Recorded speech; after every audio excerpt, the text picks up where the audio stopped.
பஞ்சு முறுக்கு மந்த்ரா கடலை எண்ணெயில நானே பண்ணுது. ஒரு சேலஞ்ச், உங்களால இந்த மாதிரி முறுக்கு செய்ய முடியுமா? மந்த்ரா கடலை எண்ணெயில முறுக்கு செஞ்சு பாருங்க.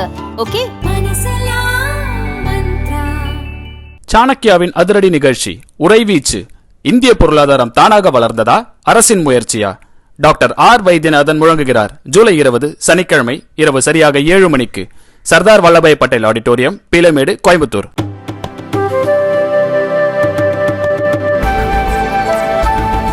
முன்னாள் மத்திய அமைச்சர் ஸ்மிருதி இரானி அல்லது வேறு எந்த தலைவரையும் இழிவான வார்த்தைகளை பயன்படுத்தி விமர்சிப்பதை தவிர்க்க வேண்டும் என்று மக்களவை எதிர்க்கட்சித் தலைவர் MP ராகுல் காந்தி அறிவுறுத்தியுள்ளார்.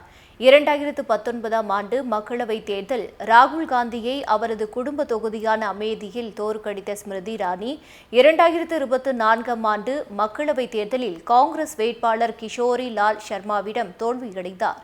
முன்னாள் பெண்கள் மற்றும் குழந்தைகள் மேம்பாட்டுத்துறை அமைச்சரான ஸ்மிருதி இரானி இந்த வார தொடக்கத்தில் 28 துக்ளக் கிரசண்டில் உள்ள தனது அதிகாரப்பூர்வ பங்களாவை காலி செய்தார்.